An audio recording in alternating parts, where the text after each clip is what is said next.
Hi friends, welcome to our channel. Friends, ఈరోజు రెండు తెలుగు రాష్ట్రాల్లోని ప్రధాన నగరాల్లో బంగారం మరియు వెండి ధరలు ఏ విధంగా ఉన్నాయో తెలుసుకుందాం.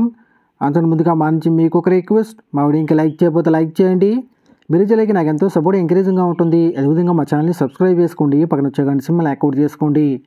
ఫ్రెండ్స్, ఈరోజు రెండు తెలుగు రాష్ట్రాల్లోని ప్రధాన నగరాలైన హైదరాబాద్, విజయవాడ, విశాఖపట్నాల్లో బంగారం మరియు వెండి ధర చూసినట్లయితే బంగారం ధరలు బ్రేకులు లేకుండా పరిగెడుతూ ఉన్నాయి. రోజు రోజుకి సరికొత్త రికార్డులను నమోదు చేస్తూ ఉన్నాయి. సామాన్యులు కొనలేని స్థితిలో బంగారం ధరలు ఉన్నాయి. ఈరోజు 22 క్యారెట్ల 10 గ్రాముల బంగారం 79,800 దశలు అవుతూ ఉండగా 22 క్యారెట్ల గ్రామ్ బంగారం 7,980 దశలు అవుతుంది. అలాగే 24 క్యారెట్ల స్వచ్ఛమైన 10 గ్రాముల బంగారం 87,050 దశలు అవుతూ ఉండగా 24 క్యారెట్ల గ్రామ్ బంగారం 8,705 దశలు అవుతుంది. అలాగే 1 కేజీ వెండి 1,07,000 దశలు అవుతూ ఉండగా గ్రాము వెండి 107 దశలు అవుతుంది. ఫ్రెండ్స్, ఈరోజు 22 క్యారెట్ల 10 గ్రాముల బంగారంపై 400 రూపాయల పెరుగుదల నమోదు చేయగా 24 క్యారెట్ల 10 గ్రాముల బంగారంపై 380 రూపాయల పెరుగుదల అయితే నమోదు చేసింది. ఫ్రెండ్స్.